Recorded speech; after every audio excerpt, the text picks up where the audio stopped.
Welcome back from that quick break. I hope you got over to see Eric at the booth, but if you didn't, don't worry. The wine is still there and you can talk to him a bit later. So he's going to be there for a while. Well, now I'm so excited to introduce to you my good friend Lee Smith from SalesFuel, because he is going to share some things that you won't want to miss. Get ready to take notes. Microcoaching, yes. How can we continue to improve salespeople in just 2 minutes a day? I mean, we all need to help our salespeople continue developing, especially now with things changing so quickly. So I want to welcome to our virtual stage, Lee. Thank you, Alice. It's great to be with you again. It's great to see you again. I can't wait to the day where I actually get to see you in person. That'll be fantastic. Know. It'll be wonderful. And you want to go ahead and turn your camera on now? Oh, well, that would be helpful, wouldn't it? And then I can actually see you, and so can everyone else. What happened there? Hey, look at this. There we go. There you are. Fantastic. Well, I am so excited, and I know our audience is too, to hear how in 2 minutes a day, we're going to improve the performance of our salespeople. So I'll let you take it away. Fantastic. Here we go. So I'm going to talk about coaching today in a way in which you might not have heard coaching talked about before. So we're going to talk about micro-coaching, what that is, and then how it actually can help you. And of course, I have an hour-long webinar that I've done on this. We're going to try to boil that down in about 15 minutes or so. But you're all familiar with that coaching helps improve sales performance. Organizations that are effective at coaching have positively correlated performance advantages over other firms. That is a research study done by the Sales Management Association in 2018. And you can expect a 13% increase when you're coaching your salesperson's performance, plus 9% when coaching their motivation or their mindset, plus 6% when developing the salesperson skills. So that sounds great, right? The problem of it is that many sales organizations fail to realize these gains by just doing their typical one-on-one coaching sessions. Sure, the 13% is there because it's coaching the salesperson's performance, and that's what a lot of managers do during these coaching sessions. It's a check-in, it's a pipeline review. We're talking about the salesperson's performance and giving advice on that. So that's typically from the research that we do and also from our clientele. They both tell us the same thing. That, from the salesperson point of view, that their coaching sessions are mostly the manager giving advice and mostly then doing a pipeline review and trying to figure out, why they haven't closed a McGillicuddy account yet. So what's missing though is that 9 plus 6, that 15%, because there's a lack of coaching then on motivation, mindset, and also skills development. So the solution then is not demanding more one-on-one meetings. I actually have read a couple of sales consultants that say, yeah, it's like, whereas right now, typically sales managers will spend 8, 9, 10% of the work week on coaching their sales reps. And I've seen sales consultants say, oh, that needs to be 50%. Well, I mean, ask any sales manager, where are you going to find the extra 40% of the work week? What are you going to sacrifice there? And then you have another group of sales managers that think, well, gee, I don't want my salespeople in meetings with me. I want them out there on the streets making money. And of course, the salespeople want to be out there making money too. So there is some of the issue that we're having with the one-on-one coaching. The other issue is that effective sales coaching is 3 things. It's performance management, show me what you've done. It's developmental coaching, let's build your skills. And then it's mindset coaching. Let's find new ways to let go of what's holding you back. And the thing is that when you were focused solely on performance management, what the CRM is saying, the activities that lead to the results, it's like the thing is, though, it is the sales skills then that actually are more leading indicators. I mean, that's a lagging indicator to stuff that's in your CRM, but the leading indicator is mindset, and you can't change anything until you change the mindset. So the issue with current sales coaching is that precious little is done on developing skills, and even less is done on mindset coaching. And the issue with that is that when you're providing only metrics management, it can be perceived as criticism, especially if you're struggling to meet those metrics. And then the AEs can become disconnected from your company. And when we see dissatisfaction, we typically then see resignations that follow. So going back to the turnover issue again. More reasons why the one-on-ones are not the solution. Well, only 4 in 10 sales managers will rate themselves effective at talking about sales skills development and motivation during their one-on-one meetings. And that's probably one of the reasons why it doesn't get discussed very much. Most managers do not measure mindset or motivation, so they cannot possibly change it through coaching. Remember, it's like if you can't measure it, you can't manage it. The other issue is that one-on-one meetings are not frequent enough. 70% of sales reps, according to the last Voice of the Sales Rep study that we did earlier this year, 2021, 70% of them say that they don't get coached weekly. They get coached less than weekly. So 7 out of 10. Not enough time in the day for more one-on-one meetings. So again, where does that going to come from? And the issue then is the consequences of not doing anything about that is that lost deals. We're going to sacrifice that 15%. There's lost knowledge that happens during the length of time in between one-on-one sessions, because as soon as the session is over, it's like driving a new car off the lot. We start to see knowledge loss, lost motivation, and eventually lost employees. So I want to talk about sales micro-coaching today. And what this is short burst of sales coaching, personalized to the individual specific needs, that bridges the gap between one-on-one meetings. So again, let me repeat that. Short burst, that's the micro. Sales coaching, that's the coaching part, but it's personalized to the individual specific needs. And the idea is that we're going to close the gap of time in between one-on-one sessions so you don't lose momentum from your coaching efforts. Now, before I go any further, sales micro-coaching is the opposite of micromanagement. So for example, my nephew is one of the top sellers for a major automotive aftermarket company, a global automotive aftermarket company, and recently got a promotion into corporate headquarters. So when he did that, though, his new boss then has a penchant then for calling him on average 6 times a day just to check up on, hey, what are you doing? Who are you calling on next? Where are you going? Hey, those types of things. And it's driving him batshit crazy.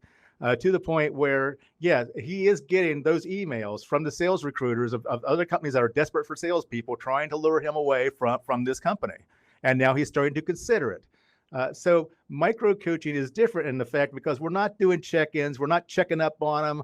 We're not showing distrust there. What we're doing with micro coaching is developing skills and also working on mindset. And unlocking those two things. So it's a very positive thing, not checking in on you because I don't trust you. So there are 4 essential elements of micro-coaching, and I'm going to go through them one by one pretty quickly, though. Number 1 is needs assessment. Just like in prospecting for new business, it's like you have to have the needs analysis, and it's even more important when we're micro-coaching your sales team.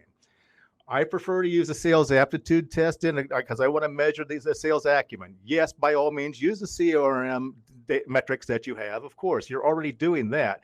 But also, I use 4 psychometric assessments then that take a look at behavior, to look at motivation, that look at their decision-making skills, and also takes a look, most importantly, at values and beliefs.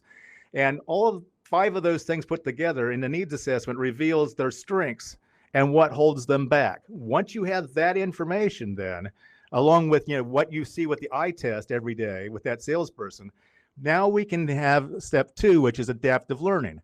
And so what this is that we're not just going to do a cookie cutter, okay, I've got my own coaching technique I follow all the time, I'm good at it, blah, blah, blah. No, what we have to do is personalize this to each individual's greatest area of need and greatest opportunity for development, greatest opportunity for growth. This cannot be a one-size-fits-all because you lose relevance then. And when you lose relevance, you lose impact. So the number 3 thing is micro-learning. We're talking about focused, bite-sized guidance. And this is really particularly helpful for salespeople because salespeople are busy, they're distracted, they're overwhelmed, with all the calls and things like that they need to make. And so the sweet spot for learning is 2 to 5 minutes. And it's really, for salespeople, needs to be closer to 2 minutes, quite frankly, because, in addition to just all the other things we talked about, the second the phone rings or the email goes off and it's money or whatever, then, we're off doing that. And so there's a penchant for distraction there. So 2 to 5 minutes, that's the micro-learning part. There's more to micro-learning than that, but I only have 15 minutes, so we can't go into great detail about that today. Lastly, we have developmental sales coaching. And the word developmental is the most important part here because what we want to do here is facilitate self-awareness, the rep, so it becomes aware of their own tendencies in how they sell, in their soft skills, but also in their mindset. And we coach to that. So it is mindset then that leads to the use of sales skills, which leads to the activities, which leads to the results. So why are we focusing on coaching activities and results when we should be focusing on the leading activities? And that's what micro coaching can do for you. So let's put this to test and give you an example. So let's say that a rep's needs assessment says that this rep struggles with assurance and delivery after the sale. Then they might get something that looks like this, and what we call a sales credibility coaching feed, which is based on my book, Sales Cred. And it's also part of our sales feed product from SalesFuel, which I'll talk about momentarily. But an example of this is that you'll get a quick tip. After getting a commitment to buy, you may need to take a moment to assure the client about how the value promise will be received. So then you get into the adaptive learning. So a quick lesson. But here's an article for them to read. It could be a video. It could be a short audio snippet. But again, it has to be shorter than 2 to 5 minutes in length. In this case, it's post-sale follow-up can uncover future opportunities. Click on the link, read it. All micro-coaching should have, or micro-learning, I should say, should have an activity involved. And with coaching, it's even easier because we have coaching questions. Coaching questions, just like your standard one-on-one questions, really should be open-ended. So that's where you're going to get the most information. And so here's a couple of examples. If you could change one thing about the way we do business to ensure that we've delivered everything that's expected, what would it be? Open-ended question, type in the box. And you can journal that. So just journaling the answers by itself actually it improves learning. If your accounts could change one thing about the way they do business with you, what would it be? But just like in coaching, it's not just enough to ask the open-ended question. It's even better if the manager will review the answers and then gets curious and ask follow-up questions. And so that is an example of how micro-coaching can work in sales. So let me give you another example. This one's going to be focused more on the mindset. So let's just say that the psychometric assessments and also what we've seen as a sales manager show us that this particular rep is conflict avoidant. So they might get something in their mindset feed that looks like this. Recognize that you can never resolve a conflict by avoiding it. You can risk damaging a relationship or losing someone's approval by not stating your feelings and clarifying your expectations. Be sure, of course, to listen attentively to the responses of others. So then there's a follow-up activity. Coaching questions. In what way might this tendency help or hinder you in your job role? And how does it impact your ability to have difficult conversations that are beneficial to all concerned? So again, journaling is great. And then the manager reviews the answers. So if I actually go back to the one before, I'll do a good, better, best analysis. So it's good that they read the tip. It's better if they follow through and read the quick lesson. It's best then if they journal their answers to these coaching questions, but it's better than best if the manager then will actually review the answers and then get curious about those responses. So the neat thing about all this is that sales micro coaching can be automated, because you're probably wondering, if I don't have time for one-on-one coaching, where am I going to find time for micro coaching, even though it's only 2 to 5 minutes? The good news is that can be automated. We've been talking a lot on this conference today and yesterday about AI, and certainly AI can take all that data, the psychometric data, the sales acumen data, the other data from the CRM, put all that in, and also the answers to the coaching questions. So we can also then identify engagement, positivity, and that sort of thing. And when we start seeing those types of things, Wayne, again, that's a leading indicator then that you might have somebody that's susceptible to being poached. So keep in mind that can be automated, and that can be very helpful. I'm going to give you a recap of today's takeaways. Number one, sales micro coaching is short, frequent bursts of coaching that's relevant to the rep. Again, remember, 2 to 5 minutes, closer to 2 minutes for salespeople. Sales micro coaching gives your reps what they are likely not getting from their one-on-one meeting, which is skills and wills development. Sales micro coaching reduces the loss of knowledge and momentum in between your one-on-one sessions because they're not frequent enough. Number 4, as in prospecting, the key to sales micro coaching is discovery. It is the needs assessment up on the front end. If you're not doing that, then you're not going to be nearly as effective. The CRM tells you where they've been, but mindset tells you where they're going. Coach to that. Sales micro coaching gives you an early heads up as to how one of your best reps could be poached. Sales micro coaching multiplies the impact of your existing one-on-one coaching methods, and it can be automated so as not to pile more work on top of your sales managers. And the 8+1 is that we've got a new AI-driven platform for sales micro coaching that is done via Slack, email, or text message called Coach Feed. And so this is how you can increase your sales performance by up to 15%. Little sponsor message here. We encourage you to hit the sponsor boost button, visit the SalesFuel booth. If you somehow get distracted, don't have time for that today, we invite you to come over to coachfeed.com and learn more about the platform. The platform basically will give each sales rep 3 different feeds: a sales credibility feed, a mindset feed, and also there's an account-based coaching feed that is all based on providing them research and pre-call research and intelligence then on certain accounts that they're working and based on the objective that they're trying to accomplish. Now, for managers, though, you're going to see something else like this. You're going to see personalized coaching playbooks then that actually break down then, what motivates them, where they're weak in soft skills, weak in decision making, and so forth like that. And then the managers can be involved as much or as little as they want, because they're going to get fed then the answers to the questions, and they can actually respond to the questions right there in the platform. And the best part then is a coach feed automatically manages the entire process. Once you've set up and you've done the needs assessment then for all the reps and like that, it pretty much runs on autopilot if you want it to. But we encourage you to get more involved with it. So check out Coach Feed there at the SalesFuel booth. And then also then you can go to our website, and we've got some freebies for you. We did sponsor some research with the Association for Talent Development called Managers as Coaches, and there's a special report that you can download for free. Also sign up for our weekly newsletter where we cover a lot of coaching topics and certainly micro-coaching as well, called SalesFuel Weekend. And then also I'm the co-host of the Manage Smarter podcast, now in our 4th season. And we've also then turned it into a vodcast as well. So you'll be able to watch our shows on C-Suite TV. So you just go to the insights section of salesfuel.com. I'm C. Lee Smith, and that is Sales Microcoaching, how to improve your salespeople in 2 minutes a day. By all means, feel free to then they click on my personal website then to learn more about me as a speaker, but also you can email me your questions directly. That is my direct email address. Follow me on LinkedIn and on Twitter, and I look forward to engaging with you. Alice, back to you. Fantastic. I do have a question for you. Great. If your managers are having regular one-to-ones with their team, let's see, whoops, hang on, that wasn't it. How does the manager know where the sales rep is deficient? Most don't know with that granularity. That's absolutely true. So I'm going to back up here. Whoops, lost my place. I'm going to back up, and I'm going to show you where that is. That happens right here in the needs assessment part. So you can do testing on that. And again, because we're talking about, so it's about the sales acumen is like, do they understand all the proper sales tactics? And more importantly, do they know when to use them? So it's not like if their favorite tool is a hammer, everything's going to look like a nail. So they need a full toolbox. They need to know how to use each tool and when to use it. So that's the sales aptitude part of it.